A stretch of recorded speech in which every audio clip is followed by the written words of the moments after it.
And this is about a statement from the United States on India-Pakistan relations. United States State Department spokesperson Ned Price has said, and I quote, "We support constructive dialogue. We support diplomacy between India and Pakistan to resolve long-standing disputes. We are a partner and we are willing to support that process in any way that they deem appropriate.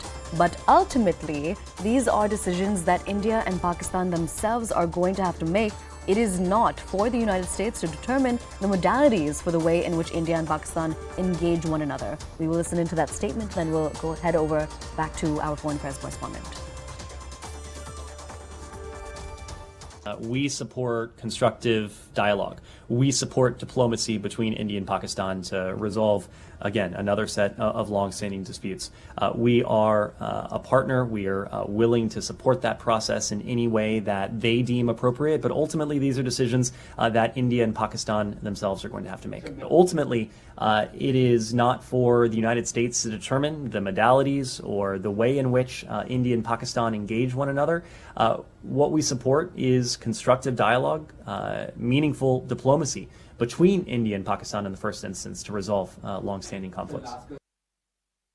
Now, crossing back over CNN News 18's foreign affairs correspondent Abhishek Jha for more on this. Abhishek, interesting statement coming in from the United States. One of the key pointers being that it is not for the United States to determine the modalities or the way in which India and Pakistan engage with one another.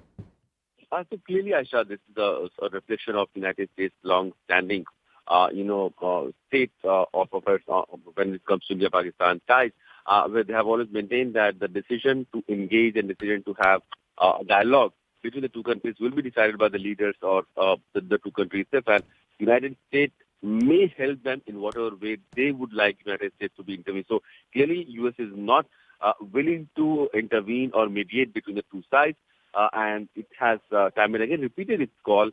And we know why there is a concern of USA in this area, because India is a very close and strategic partner of USA. Pakistan had been a very close partner of USA in fight against terrorism and during the war in Taliban in Afghanistan. But we know that over the last 1 year at least, Pakistan's situation, domestic politics, internal conflict, and the whole economy, the way it is collapsing, it is also a major concern for USA. And in that context, it would like to have a stable, neighborhood. In that sense, it has said that India and Pakistan, they would have to decide how they want to engage, and US would not intervene by its own unless it was asked to do so.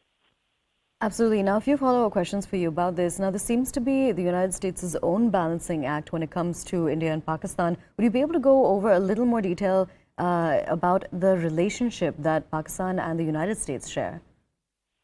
Of course, Pakistan had been a very strong strategic partner of USA for a very long time. In fact, first it was Pakistan who was USA's strong partner in South Asia, this part of the world. And US had chosen Pakistan over India.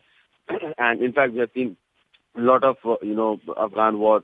For 2 decades, there was this US army that was established, that was stationed in Afghanistan, and that couldn't have been possible without the help of Pakistan in all means. I mean, Pakistan had provided them territorial access for their aviation, for their air force. Pakistani land were used, Pakistani resources were used, Pakistani intelligence were used to flush out as many Taliban terrorists as possible. But over the last 2 decades, finally, when USA had left, it again had to take help of Pakistan. But in the last 2 decades, India has also grown, very close in terms of diplomatic ties, people-to-people connect, trade partnership. USA is the top among the top 2 trade partner of India. So clearly, the ties that USA wants to rebalance in this region is clearly now shifting towards India because of India's growing economy, India's growing market, the people-to-people engagement, and Pakistan is lagging much behind what it was at one point of time over India. Absolutely. All right, Abhishek.